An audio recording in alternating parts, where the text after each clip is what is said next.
Hello everyone, welcome to Mentors for IAS. I am Dr. Arjun Bopanna, your anthropology faculty. You're watching Anthropology Hit Series, high impact topic for your upcoming mains examination, where we are discussing very important topics which is not generally covered in your standard textbooks and not commonly found in your class notes. Okay, so let's dive into today's hit topic, that is heterogeneity and fluidity concept in relation to ethnic violences or ethnic conflict in context of India. Yes, so this particular topic is part of your paper 2 chapter on ethnicity, regionalism, and national identity. From that particular topic, this concept of heterogeneity and fluidity shall be discussed. Okay, it's a very important concept that characterizes India's ethnic conflict. So what is ethnic conflicts? Ethnic conflict is social tension, political tension that is associated with ethnic identities, which may be religion, which may be region, which may be language, etc. Now, coming to Indian context, this ethnic conflict has dual character. What is that dual character? That is what is being asked over here.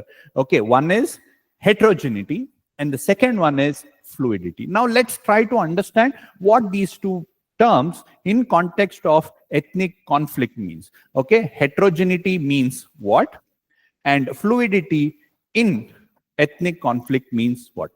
So when you study ethnic conflicts, we would have studied several examples, whether it is regional movements, whether it is religious movement, language movement, yes, caste-based movements associated with ethnic tensions that is found in India. India being a diverse, pluralistic society, ethnic conflict is very common. Okay, from a historical point of view to the contemporary point of view, there are several examples in this. Now, when we write about the characteristics of ethnic conflict, you have to remember that one is, it is heterogeneous.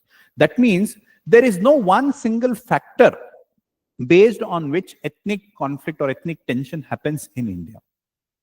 Okay, so it is not homogeneous, it is heterogeneous. There is variations.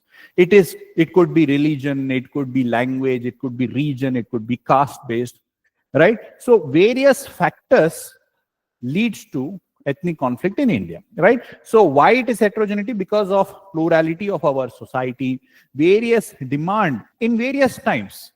During 1950s, the demands were different. During 1970s, demands were different. During 90s, different. Now in the globalized capitalistic society, it is again very different. So this gives rise to heterogeneity, okay, in ethnic conflicts. Right? You give examples like, see, for example, you add these examples. If a question is asked, heterogeneity and fluidity characterizes ethnic conflict in India, justify, you'll have to give examples. An example over here, Punjab, 1960s, ethnic conflicts in Punjab was associated with linguistic movement, Hindi versus Punjabi. In 1970, it was associated with regional assertions, demand for a separate state, regional reasons.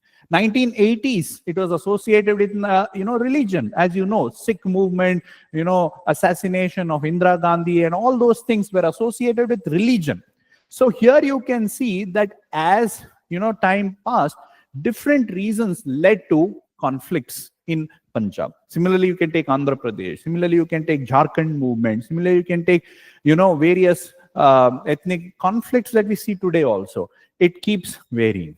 Right? So that is heterogeneity. There is no one uniformity. There's no one pan-India ethnic identity which leads to ethnic tensions, right? So this is about heterogeneity. Now fluidity also, shift, constant shifts. The same group of people show shift in ideologies.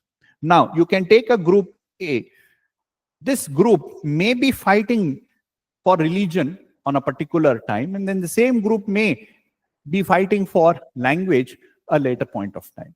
So it keeps changing, right? Based on the context, based on the time, it keeps changing. Again, the example is very clear over here. 1960s, it was linguistic. 1970s, religion. 1980s, it was religion. So this way, we see that ethnic conflicts in India has dual character. And several anthropologists, scholars, sociologists have contributed in the study of ethnic movement, which has to be mentioned in your notes, in your answer, when you are writing something relating to ethnic conflict. Like James Manner, he gave the concept of ethnic fluidity. Paul Ross, ethnic group and the state. Rajni Kothari in his work, Politics of Identity in India and Democracy. So these are some facts that you have to mention in your answer to enhance your scores. So I hope it was useful, because ethnic conflicts, ethnic identities, regional movements, etc. is very commonly asked question in your paper 2. Even if it is not asked directly, make sure you mention these two concepts and also these names to get better marks. I hope it was useful. I'll come up with another hit topic in the next video. Before that, I want to remind you all that I will be conducting free test series for those who are writing mains exam this year. Okay, if you want to enhance your scores, make sure you call this number and start giving your test series. I will evaluate them. We can have a mentoring session. We can discuss your weakness and improve your scores. Okay, thank you so much for watching. I'll come up with the next topic in the next video. Have a wonderful day.